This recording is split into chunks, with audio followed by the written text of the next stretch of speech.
Thank you, Melissa. So a vibrant democracy requires capable leaders, robust institutions. It also requires citizens who are able to be involved, hopefully in a way that builds consensus and reduces polarization. Jigsaw is working on a project using artificial intelligence, which may show us a way to use AI in that productive kind of way. With me here today is Beth Goldberg. Beth is the head of research and development at Jigsaw. She also is a professor at the Yale School of Public Policy. Beth, thanks so much for joining us. So Jigsaw paired up with a city, Bowling Green, Kentucky. Why Bowling Green? What were the issues it was facing? Yeah, it's a great question. I bet many of you in this room today are asking, what the heck does Bowling Green, Kentucky, in the heart of the United States, have to do with us sitting here in Copenhagen today? Well, for all of us who've dealt with the challenges of rapid urbanization and demographic change, the answer is a lot. Bowling Green has long been home to many of the major manufacturers in the US. They make, for example, the classic American car, the Corvette. But now, next to the Corvette factory, you've got mosques and a university and Vietnamese restaurants that were actually surprisingly good. Population growth is fueling diversification. Bowling Green is actually set to double in size in the next 25 years. And as they manage questions like refugee resettlement, a changing jobs landscape, cultural preservation, they must get ahead of tearing at the seams of polarization. Their mayor is aware of this, and he captured this really poignantly in a conversation with us when he said, "We want change to happen for us and not to us." But the mayor is working, as most governments are, with really limited resources. And so he knew that he needed to manage these tensions between the old and the new. He wanted to have some big conversation where he brought in all of those voices to actively shape it together, but he needed to do it in a low-resource way. Now, the tech has long existed for us to have conversations and share our opinions at scale. That's actually just social media, right? But what if we could actually make sense of the cacophony of thousands of voices and millions of opinions? And what if we could do it about a policy question that was really meaningful? One that was free, maybe, that governments could use to listen to their constituents at scale. Well, we piloted just that tool. I'm excited to tell you about it. We partnered with Google's large language models in Bowling Green, Kentucky, and we actually completed this pilot just last month. So I'm excited to share this with you all for the very first time. So explain to us how you used AI to address these enormous problems that many urban areas are facing. Yeah, I'll back up and actually explain what Jigsaw is, and then I'll tell you how we used and built some new AI open source tools. Jigsaw is a bit unusual. We are an incubator that is a semi-autonomous unit inside of Google, and we try to demonstrate what's possible when the world's most advanced technology is applied to its hardest civic problems. Now, we're an interdisciplinary team to do that. We've got engineers, we've got researchers and designers, and we team up in close partnership with civil society, with scholars, with technologists, with many of you in this room, actually, and we look globally at problems. And so we spent a lot of time this past year exploring questions of how to harness AI to support democracy. And so I'm going to show a quick overview of how we did that in Bowling Green. So we went to this purple town, as I mentioned, in the heart of America. It's a microcosm of demographic change that are facing urbanizing cities. And we used an online discussion platform to surface comments to an open question. What could the future of our town be? And then we used AI to categorize all of those comments, summarize them, and visualize them so that both the public and decision makers could understand what the town thought. As you can see here, readers can get different levels of granularity. Maybe the mayor can read just the summary, while folks who are actually making education policy or infrastructure policy can deep dive on individual comments without losing the nuance of what people really want. As you can see, on one side, we had green, which was showing high proportions of residents agreeing with an idea. And on the right, we had red, which was showing where there was actually a lot of disagreement. So we could visualize where people had some tensions and maybe needed some follow-up conversations. Now, design choices really matter with AI, so we wanted to develop this tool in very close partnership with governments. We actually flew to Kentucky and co-designed alongside the decision makers and the public. So we built a website that you can see here that was made to be navigable and easily accessible for the public, no signups needed. And then we built this tool for decision makers using Google's large language model, Gemini, which enabled them to make sense of these conversations at scale. We very creatively named it SenseMaker. Now, SenseMaker ensures that local leaders can hear the information they want directly from their constituents and understand their shared priorities with nuance. Now they understand that there's high agreement about where to build more parks and a lot of disagreement actually about whether to allow gambling. So, was the community ready and willing to engage, or did you have to work on that? Yeah, it's a great question. You're absolutely right. The very hardest challenge that we faced in all of this was convincing people that this was worth their time to participate. We have so much political apathy and challenges with people disengaging from democracy that we needed to express that this was going to be worthwhile. So we started by working very closely with the mayor and the local government and a civil society organization that shared our goal of going beyond the normal people who show up to a town hall and actually hearing from diverse voices. We flew to Kentucky, and I can say the bourbon there is actually really good. And we did this deep ethnographic research where we were sitting down on people's couches with them to understand what were the barriers to democratic participation that they felt. What would it take for them to come to the table, or in this case, to the website?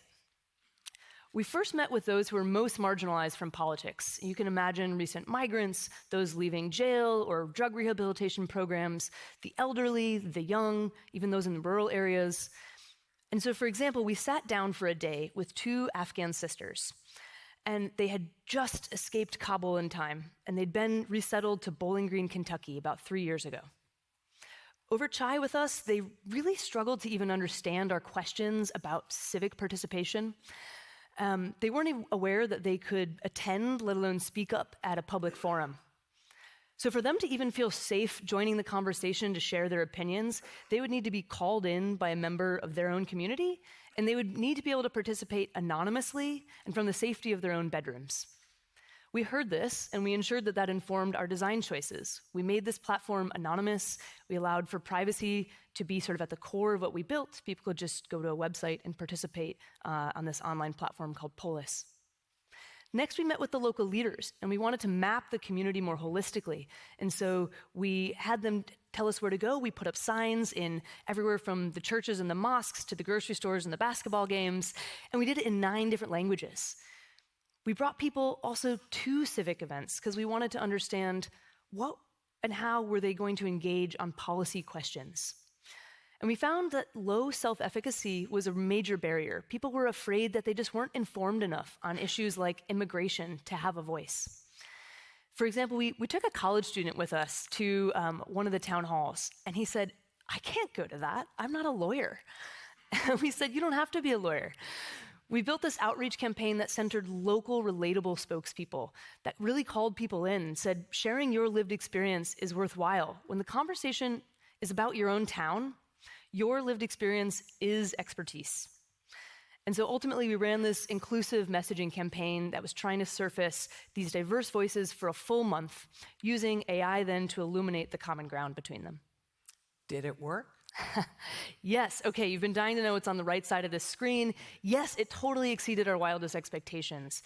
We had 1 in 10 residents, so over almost 8,000 residents in Bowling Green participate, and they submitted over 1 million pieces of feedback. These are comments and votes. And so while it was anonymous, we were able to hear back from many of those folks we'd met with that they enthusiastically participated, including those young Afghan women. And so we're taking from this that success hinged on the community feeling invited in and seeing people who looked like them, not just lawyers, as the face of the conversation. And now many of you will know that engagement metrics are not the full story. They're only part of any success story. So I want us to go next towards what can we learn about AI for boosting democratic outcomes more broadly? And I want to share some findings hot off the press, literally from last week, about whether this effort actually affected bigger topics like polarization and social cohesion. And did it? Well, let me first talk a little bit about traditional engagement, and then we'll get to how AI impacted things. So I'll back up for a second. Traditional engagement in civic gatherings, things like town halls, referendums, elections, things that many of you in this room have spent a lot of time and energy on, you'll be well aware that they're resource intensive, and they often get the same folks coming back over and over again to share their opinions. In the situation that we went to in Bowling Green, 9 people showed up to the town hall meeting, and they were full of big ideas and big opinions, but they weren't necessarily representing the full town with all of the nuance that they could. And so what we wanted to do was use AI to power civic engagement efforts and tease out 3 of the key advantages that we see from using AI.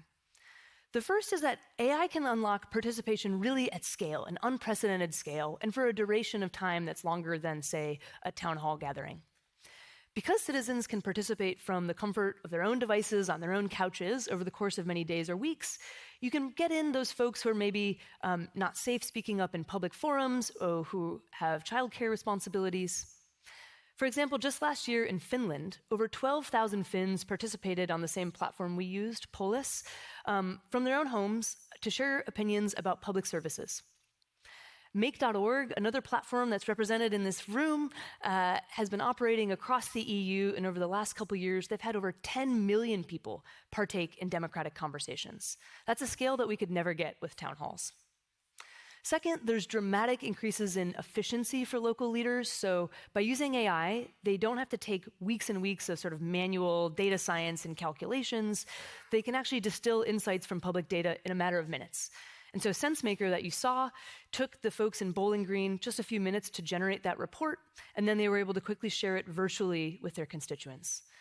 That enables this rapid turnaround for citizens to feel heard and to feel like this is worth their time to participate. And finally, AI enables local leaders to not only listen at scale, but then to identify actionable priorities and take action. AI can surface that low-hanging fruit for them, areas where there's high agreement amongst their town and low likelihood for pushback. And so what this is really doing is enabling AI is enabling us to map local voices. It's not only surfacing agreement, it's showing us this whole spread of viewpoints. Oftentimes, the loudest voices are the ones that leaders hear, and they may not know that those voices are really on the fringe until they see the full map of opinions.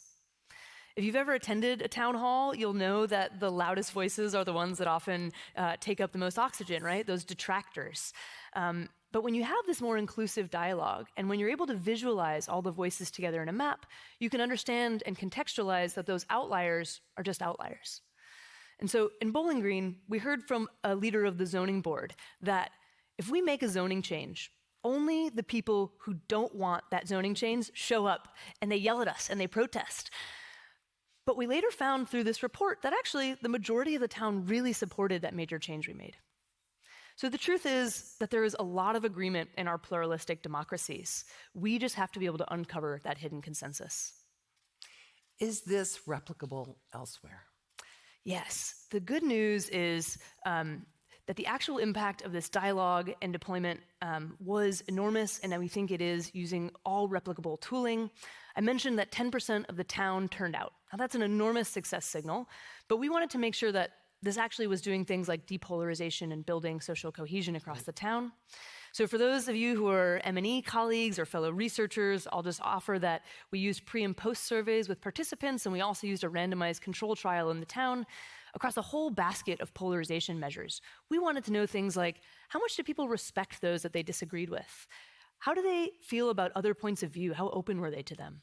Did they have a willingness to work with those they disagreed with, and even to show up to future civic engagement efforts? Well, yes, we had success here. We found that the public was both less polarized and more socially cohesive across a number of these metrics. And to highlight one that I'm particularly excited by, after participating, the public said they gained a better understanding of different viewpoints. This willingness to understand the other is the first key step towards depolarizing our democracies. And now, how did this affect the local leaders, too? They were other sort of major constituent here.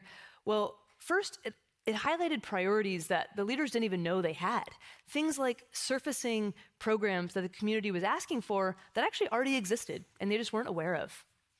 And it also surfaced for these leaders where there were low resource wins, things like extending existing programs to reach the rural outlying areas. And third, this is where the local leaders really breathed a sigh of relief. They were nervous. There actually were so many areas of common ground, what we can call hidden consensus. even on subjects that were really contentious. People did talk about immigration, they did talk about education or housing policies. And ultimately, what surprised us the most, the leaders were really open to embracing this AI-powered solution. 96% of the local leaders in Bowling Green agreed that the AI made it easier for them to both understand and then accurately represent their community's needs. We need more of this ability for leaders to be able to represent their constituents for a functional democracy. And also, when's the last time that 96% of leaders agreed on anything? I think that's actually a pretty extraordinary stat. So I'm going to leave you all with some good news. The tools that we used here are all free and open source and available today. SenseMaker, the AI-powered tool that's using Gemini to find common ground, is now on GitHub. A playbook that captures both our research, the recruitment process, and ultimately how to deploy this tool is being launched formally at Google's big annual conference next week, and so you'll be able to access that as well for free on our website. And so when leaders like all of you combine AI tools like SenseMaker with the platforms for the public to deliberate that already exist, those like Make.org or Console that are here in this room, we can have more meaningful chances to build cohesive democracies and to bridge our polarized divides. And I don't want to use those as just fluffy buzzwords, I actually really mean them. We demonstrated in Bowling Green that we can leverage AI tools like SenseMaker to help citizens feel both heard by their local leaders and to help leaders listen at scale. This is about how AI can create tighter and more impactful feedback loops between citizens and those that they elect. We can bridge public voice and take policy action. And all of this a boost for democracy. Beth Goldberg, thanks for joining us, Head of Research and Development at Jigsaw. Thank you.